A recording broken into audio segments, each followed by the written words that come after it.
Here we go live with Lori Hoechlin.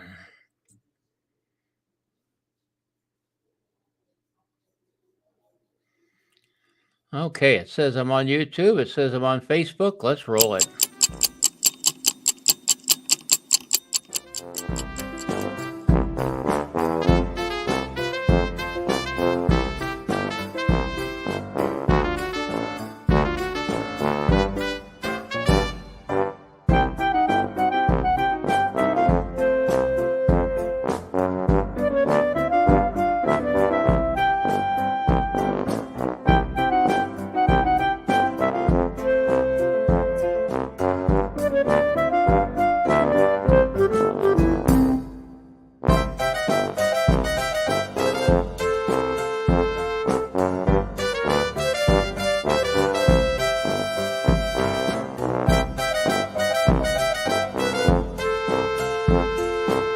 Welcome to the OhioRAAM Show.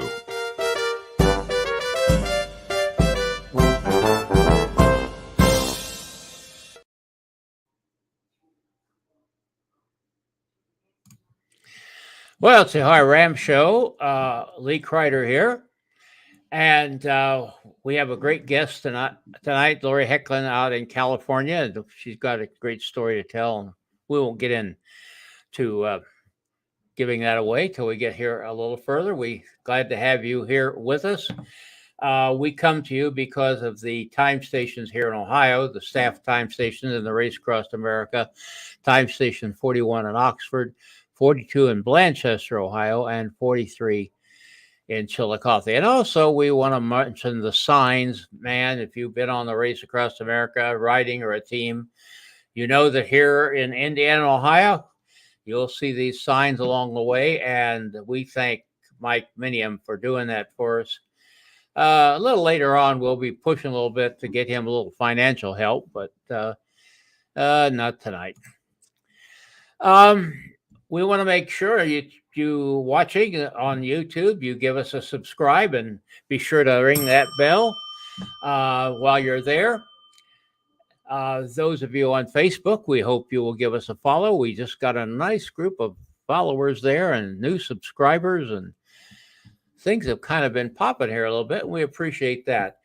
Your comments and questions on Facebook and on YouTube. Put a comment in the comment section down there, and we will be able to post it on here. And you can chat with Lori that way. We'll post it and you can chat with her. So let's be sure that. Tell us where you're from too. We always like to hear about that. When you put a post in addition to a question, just say I'm from wherever. I do want to talk a little bit about what's coming up in the near future. This next weekend, we are going to have the Natchez 444. We're happy to say that John and Marie Hoopengarner, well, John's writing it. Marie is Rose Marie is his crew chief. They're going to be providing us with some video reports. We'll be posting them along the way. It's kind of a new thing we've been doing, and we're happy about that. Also, we want to make sure that we talk a little bit about the next week. We're going to have Chris Bennett from New Zealand and Louis Eric Samard from Montreal, who Louis is the founder of the Trans-Canada Brevet, and Chris from New Zealand was its first finisher. Quite a ride. It covers every province and territory of Canada, from the territories, the Northwest Territories, all the way to Newfoundland. And we'll be talking about that. So that's coming up. Also, we want to make sure that you are aware that there are show notes for this week's show. We'll be referring to them, but on the OhioRAAMShow.com website, below this video with Lori, you will see show notes that will tell you a little more how to stay in touch with her. I think with that, is there anything else here that I have? No, I think that's about it. Let's get on out to California with Lori Hoechlin. Have I got your name pronounced right, Lori You Hoechlin? do, yes. When I heard it, I'm like, wow, that's kind of a first. Well, I it's was funny going to because check. I was go going to ahead. check that before we went on air, and I forgot to. But I remember you have the pronunciation on your Facebook page. Yes, and I do. Well, it's funny because my son plays, I don't know if you know, my son plays Superman on the Superman and Lois show. So obviously he's got a lot of followers and he's starting to get the right pronunciation out there. But yes, it is Hoechlin. Okay, well, we've got some comments here. Let's see. Amber Shivington, good evening. Up there in the high point in Ohio, the highest point is high for Ohio. How high is that? Amber, tell me, I think it's around 1,100 feet, 1,200 feet, something like that. I don't know. Put a post in there and let us know. I forget. Bell Fountain, Ohio. And Laura Crawford, is it better to watch this on Facebook or YouTube? I think it's about equal. I really think that maybe YouTube does a little better job, but that's it. It's about the same. We are streaming on Twitter as well, but unfortunately, Twitter does not allow interchange, so we can't see any comments that you make there. Sorry about that. Just go look for OhioRAAM Show on YouTube, and you'll find us there. You can make a comment. Well, tell us a little about yourself, Lori. Other than being a cyclist, you have more to your life than that. I do. I have 4 kids and I have 6 grandkids and spend a lot of my time doing things with them. But they've kind of figured out I'm always best as a mom or grandma if I get in a few hours of cycling in the morning. That's all it takes for me to be in a great mood the rest of the day. So they've learned that and they give me that time. And I like a lot. I mean, I just love being outdoors, but I do like golfing and I'll do yoga a couple times a week and just started skating again, actually. Just got some skates and trying the whole rollerblade. I used to do it 20 plus years ago and it's a whole different balance thing, but I'm trying to just kind of cross train and do some rowing in the gym and weightlifting and just anything I can do to try to keep the age thing from creeping up on me. Okay. Well, listen, you never know what's going to happen on the OhioRAAM Show, Lori. And somebody just walked in the studio here, and I'm going to, one of my favorite people, Dusty Dustin. Oh my gosh. Hi there. Hey, what are you doing back there? I'm, talking to you because you're famous now. You're famous now. I have questions. Yeah. You had such an awesome race in HooDoo. Oh, thank you. It was just something I really wasn't expecting. I really thought that riding with those guys we were going to be finishing all together as a team of 4, but that just I've done a lot of long distance training and we do a lot of I do a lot of training with George Vargas and we do a lot of these no rides where we don't stop for any reason kind of thing and just kind of train myself to do that. Yeah. No, I hear you. That's really valuable. It's huge. Stoppage time is huge. There was second. Go ahead.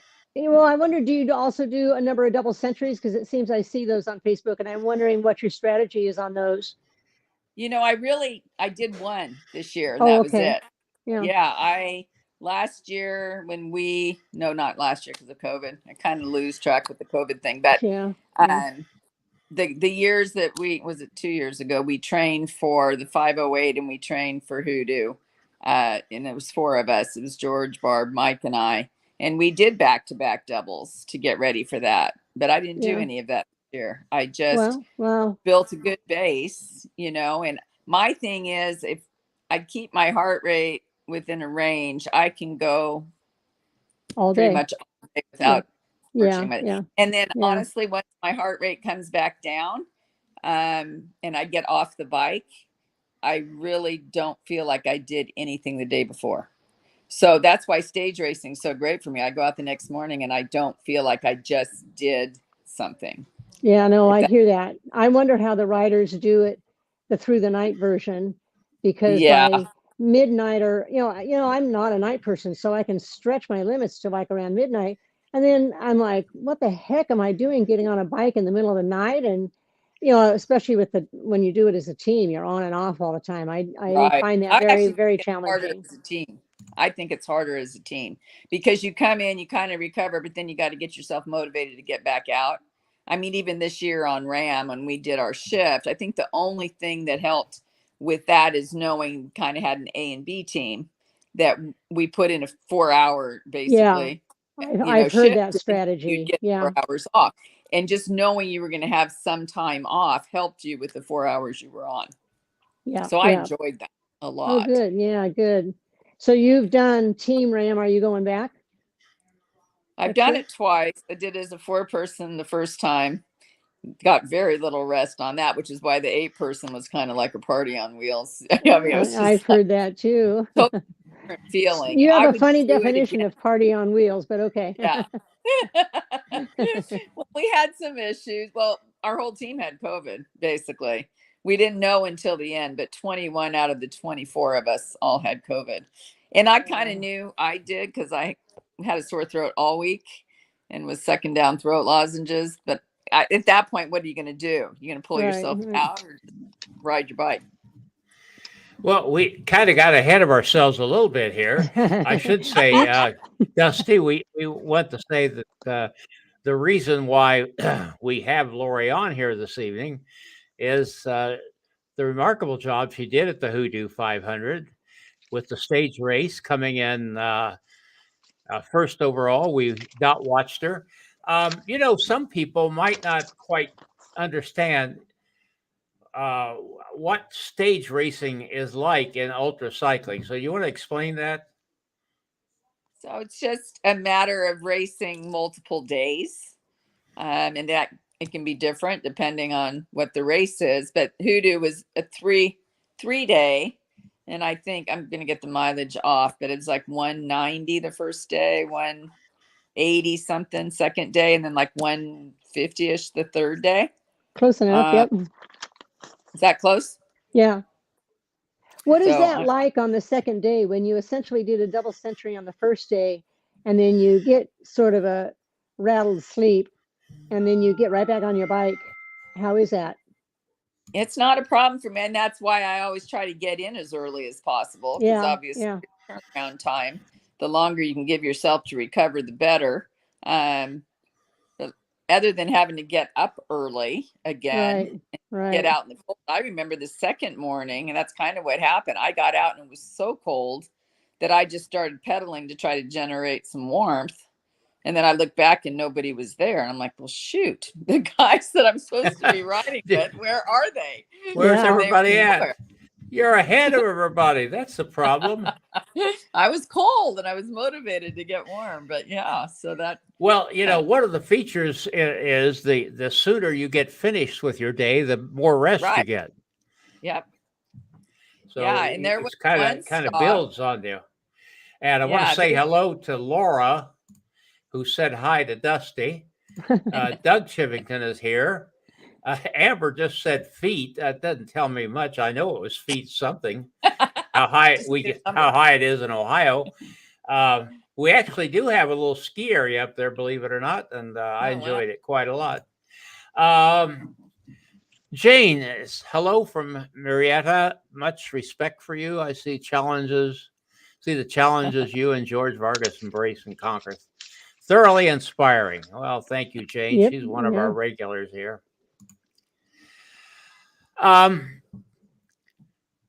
So tell us a little bit about when you got into actually ultra cycling and a couple of things that you've done in that area.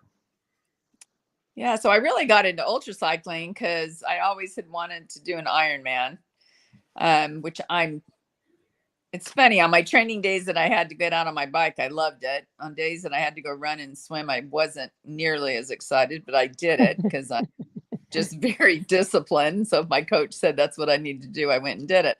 So I did an Ironman at 50, which is funny because like when I was 20 something, I go, oh, I'd like to do an Ironman by the time I'm 50. And they talk about speaking what you want. And that's the first year that it actually worked out with my kids' schedule for me to put in the training and do it. So I did it. And I'm like, okay, I've done it now. And that's the year I met George Vargas. And he was the ultra cyclist that kind of told me about his 508s and all that. And I was like, God, if I'm going to be out there doing something for 11 to 12 hours, I think I'd rather be pedaling the whole time. So that's really when I started just kind of going, okay, I'll do an ultra cycling thing. We did a double century.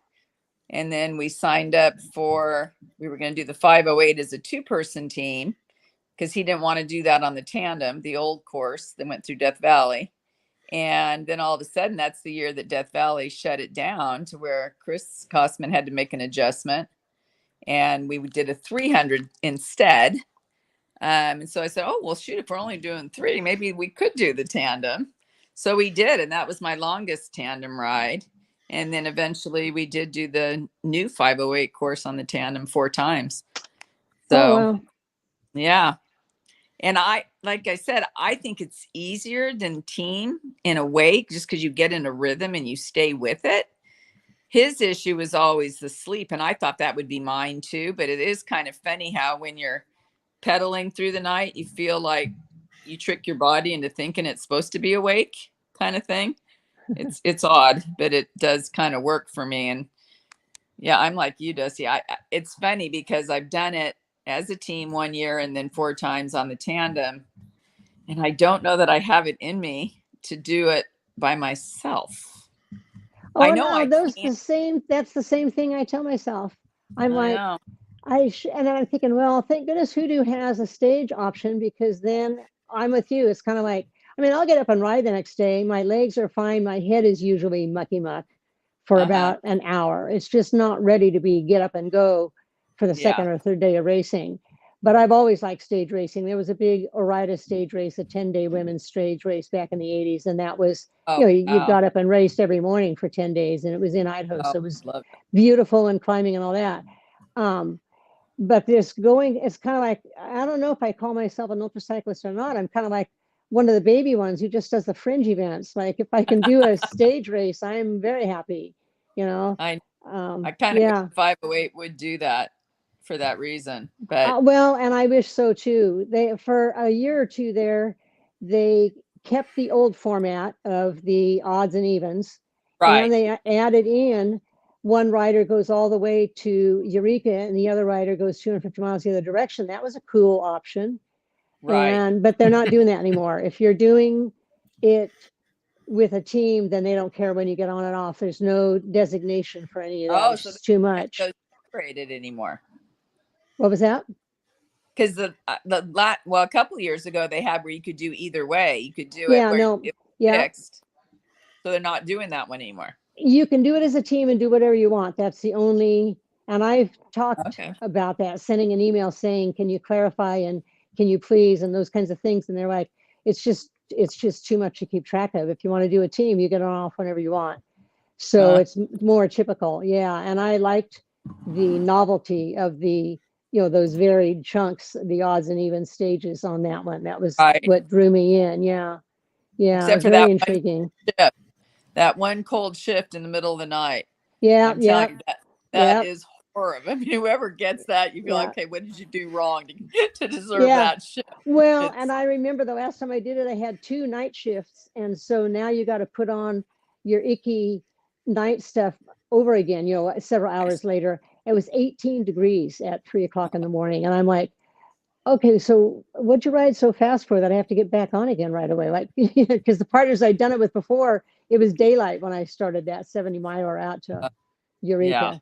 Yeah, the last time it was brutal, but we did it. It's fun. I like that sense of doing it, Right. Laura Crawford says that the 2 of you should do the HooDoo 300 straight through.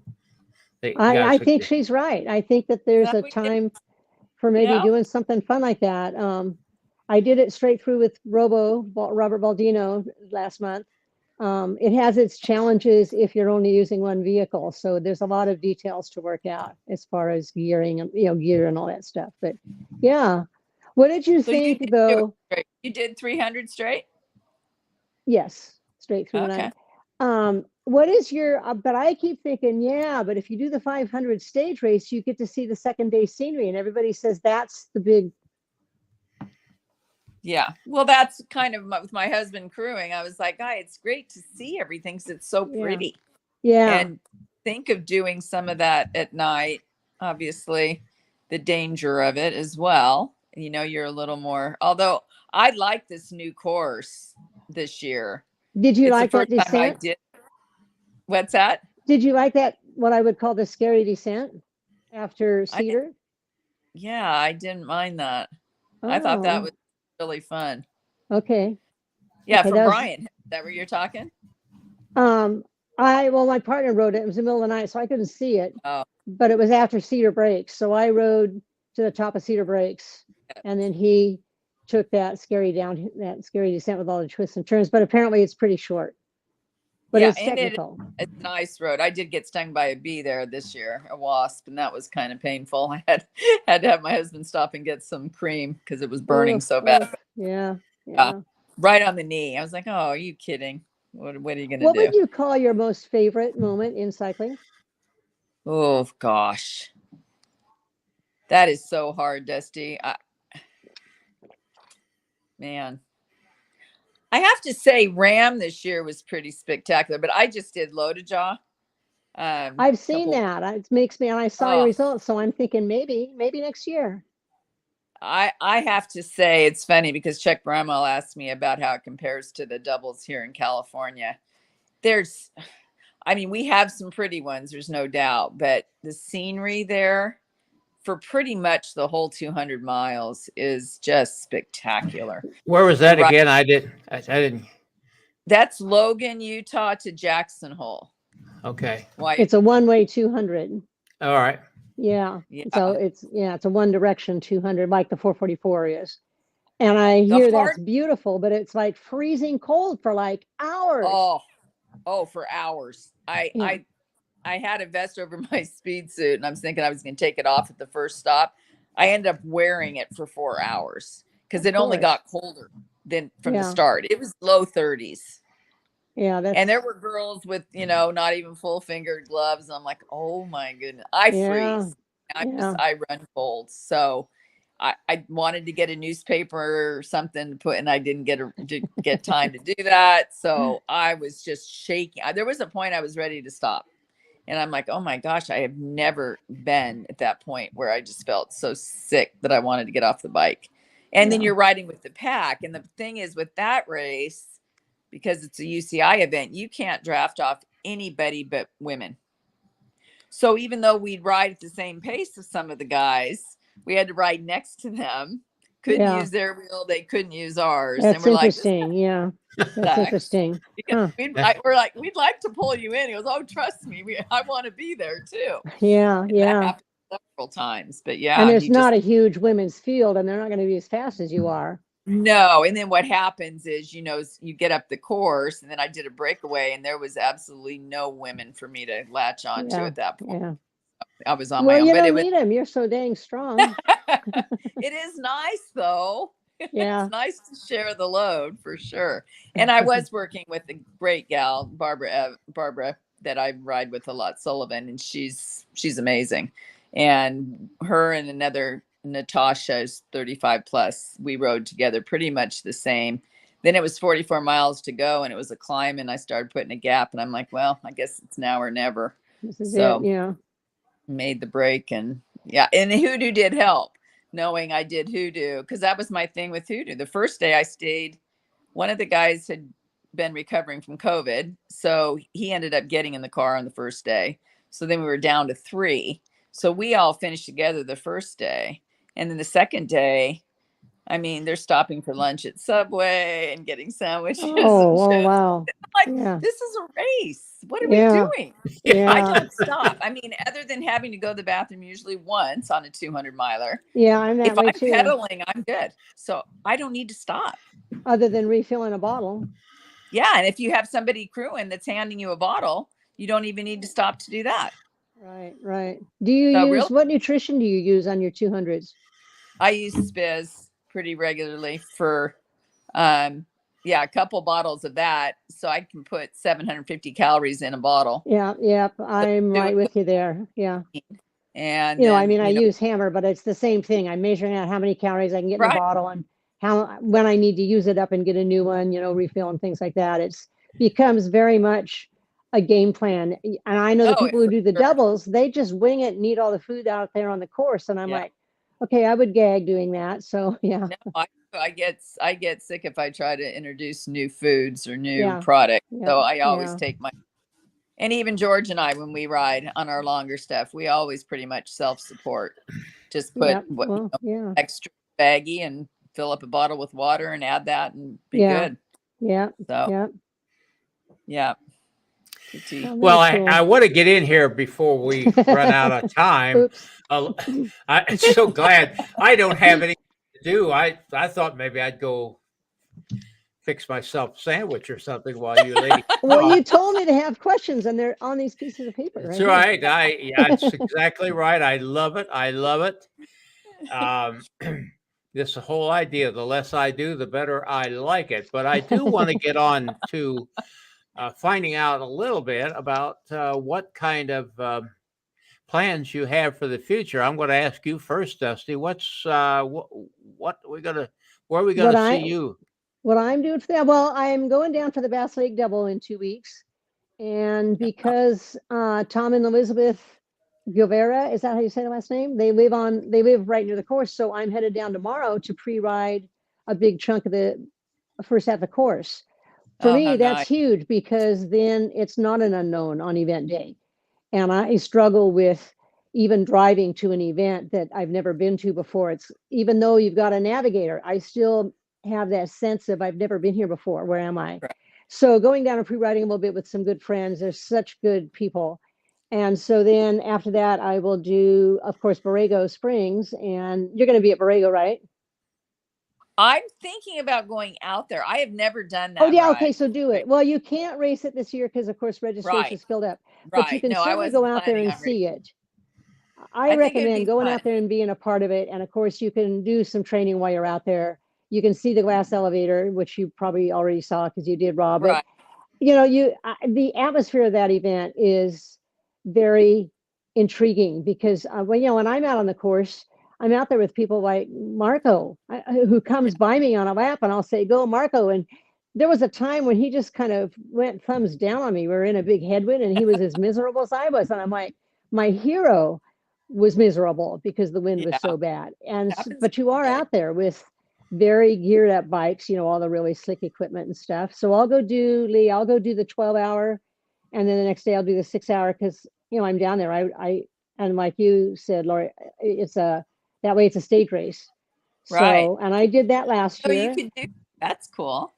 Yeah, because they have the 24-12 overlap, but those two are now separate from the 6, which is the second day. And I thought a bunch of people would double up last year. But of course, the really super young studs who race their hearts out, they don't really want to race again the next day. And they're not going to get a win against the guys who come in to do the 6-hour on very, you see a lot of equipment out there. I mean, it's a very fast race for the top end of the field, but very doable. What's ahead for you, Lori? I actually am not sure. I may be in Europe for quite a bit next year. Don't know the facts on that yet, but I may be over in Europe from May through September. So I'm kind of on hold for that. But I definitely want to do, I'm always looking for something different to do. I really want to go back to Loaded Jaw. I mean, that was just a fantastic event. HooDoo I loved as well. And a lot of that obviously is in the months that I could be in Europe. So I'm kind of play that beer. I love doing the La Top race if I'm over there in Europe, and if I'm there for those 3 or those months, Oh, wow. try to go to the 3 grand tours since I'm Woo. Oh, there yeah. anyway. So yeah, so it could be a great year if I do that, and if I don't do that, I'll find something to fill the holes. I mean, I just like staying motivated, even though I don't need a lot of motivation to get on my bike. I love getting on my bike. I actually struggle the days I don't ride to stay off of it. Yeah. So Yeah. it's just a rhythm you get in, and it just makes my day go better when I get out for a few hours to ride. So Yep. yeah, I will find something to fill. I just really haven't. I have the senior games coming up over in Utah. It's always fun, and I see old friends, so I'm going there. Oh, that's Not cool. this Yeah. week, and then I've got couple rides here, Santa Barbara Century. I love. That's the end of October. The NOSCO ride is a great fundraiser ride here in Westlake area. It's always on November 3rd, and it's for a great cause. So I have that on my calendar. So I still have things left for this year, but I really haven't Cool. started at next year yet. Have you done the dead of winter double? Because I want to get my triple crown this year. So that's a month after It's December. Borrego Springs. Yeah. So the timing seems pretty good if it's not freezing. That's the hardest thing with that one. You just don't know what the weather's going to be. It could be an 80-degree day, or it could be freezing and raining. So Yeah. I kind of wait till last minute on that. But Sounds like time, Ohio in September. Listen, hey, gee, this has been really great. I'm so glad, Dusty, you were able to come in here and be with us. I am too. Because it's very fun to see you live. Yeah, this always interchange like going on here just makes such a lovely show, and I'm sure everybody enjoys that. I just want to know that if you want to follow Lori, if you'll go to the OhioRAAMShow.com website, well, you'll see her lovely photo there and the title for Lori. Right below it, there's show notes, and you will see how you can follow her on Instagram, on Twitter, and on Facebook. And I know Dusty's on Facebook. She is. That's You're how we easy to find there, Dusty Dustin. I mean, that's pretty easy. Yeah, and if it's pink, you got the right one. So yeah, when you see somebody in pink, you found Dusty. Well, but Lori's got a whole bunch of pink I've seen. So yeah, we Yeah. could do a pink team combo. That would be like blinding. It'd be good though. I really, I got a comment came in here. Well, it's from Laura. You ladies are an inspiration. So I'll tell you, that means a lot, because honestly, sometimes when you're out there, you feel somewhat selfish, but if you can know you're inspiring somebody to get out and do, it makes it so much more worth. Yep, that makes a difference. I remember one time I was touring in North Dakota, and I stopped at a roadside rest, and it was the day after my birthday, actually, and so I got to chatting with some people there. And as I was riding out of the rest stop and heading out, this woman yelled after me, "Someday I'm going to do what you're doing." Yeah, yeah. And that puts the fiber in your muscles, doesn't it? Yeah, yeah. Well, because I was a teacher for so long, I still have kids who are driving, on errands with mom, or a carload of football players or something, and they'll come up behind me, and there's that sense of intimidation, like, what is happening back there? And then as they go by, they yell, "Go, Dusty!" And it's my PE kids. And I'm like, that's really cool. It's kind of like, especially when it's a bunch of the boys, like, the big tough football players. They're like, "Look at our teacher go." So it's, you never know who you're touching. Well, we need to wrap this up. This has been so good. I hate to bring it to a close, but my bed turns to a pumpkin at a little while here. And This Oh has yeah, been you're 9:30 or 10 right over there right now. I am 10:30. This is the guy that Oh goes to bed at 9 o'clock. yeah. I do Uh, too. Oh I found that works but for me. we're going to get yeah. Jerry Brick in here to say this is truly inspiring. Thank you, Jerry. I'm glad to hear from you. Um, and be sure and go to, if you're on Facebook, follow, give us a like. That always helps. You know, it helps our ego, of course, but you're actually helping spread the word about ultracycling, because the more of Yeah. this you get, the more likely somebody is to see it. The same thing's true with Facebook. Subscribe, ring that bell, and you'll get notices of future shows. We try to keep something interesting happening here. We can't stop because now that we're winding down, we get all these comments. That's fine. Keep Oh, them coming. As long as they're coming, we'll stay here. Thank you, Lori, Dusty, and Lee, for a great interview. Oh, it wasn't an interview. We just talked. We did. It was that's know, right. we don't interview people here. We just talk Chit chat. and try to have a little bit of fun.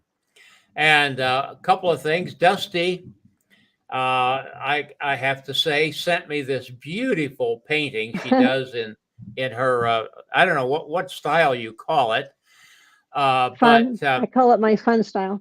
fun Wiggly gigglies. style of a Yeah. photograph I took on RAM a number of years ago. It was a night shot. She asked for one. She said she'd never done anything at night. It's beautiful. It hangs in my den, and I'm in my living room come studio now. You know, we had one of these. We have this living room that we never used. So I turned it into a studio. And in that regard, my son and daughter-in-law were here from Colorado for a couple of days. Dusty, I think you saw their photo I posted on Facebook. They were out taking advantage of the 300 or 400 miles of bikeway we have here in the Miami Valley, southwestern Ohio. And I caught up with them at a great hamburger joint up in Troy, got their picture and had an awful lot of comments about that. So I want to thank them. While they were here, they actually installed an Ethernet cable from my router in the den here to the studio. So I no longer Nice. have to string a cable down the hall every time I want to do a show. Nice. And that was wonderful. And we really appreciate that. They're somewhere in Kansas now. They're headed back to Colorado. So thank you, Mark, and thank you, Sherry, for that. A couple more comments here. Let's see. Did we get Terry Terry. Boykins on? Amazing lady, so blessed with talent and ability. My neighbor Yes, across she the is. street is named Boykins, by the way. Great She's a great neighbors. cyclist too. Love Terry. Yeah. She yeah. actually crewed for me on Race Across Oregon with Brooke. Oh, cool. Great. Absolutely wonderful. And Hi, Terry. Jane says, kept me going out on a training ride after work, went that extra half hour listening to you. Aw. So Cool. See, there we go. okay. We inspired There you go. another. There's all kinds of things happening, and we appreciate that. Thank you, Dusty, for jumping in here. Yeah, thanks. Thanks for the invite. Thank you. Always nice to we see you kind of all. like to pull these little stunts once in a while, Lori. Well, I'm glad you And did. Really thank good to see you, you. Lori, for being with us. Okay, got another comment here. Laura Crawford, see you at Borrego, Yeah. Dusty and Jane. Hope to see you there too, Lori. Oh yeah, Laura Crawford. Yeah, yeah. She's another one of the fast ones. Yeah, I think Jim's going to be there with Shivington's. So Sounds like Good. all the cool. we'll have a presence there. I've always thought I'd like to go, but it just doesn't seem. Well, my life's somewhat limited, but won't get into that. Let's forget about that. Listen, thanks everybody for being with. I've got so excited here. I forgot what I'm doing. Want to see you next week. We're going to have Chris Bennett, Louis Eric Simard on the Trans Canada Brevet, different kind of event. And with that, ladies, you don't need to go away just yet. We're going to go find Greg Zuber somewhere. He's hiding over here, and we'll see if we can find him and get out of here. This is Gregory Zuber, thanking you for watching and sharing.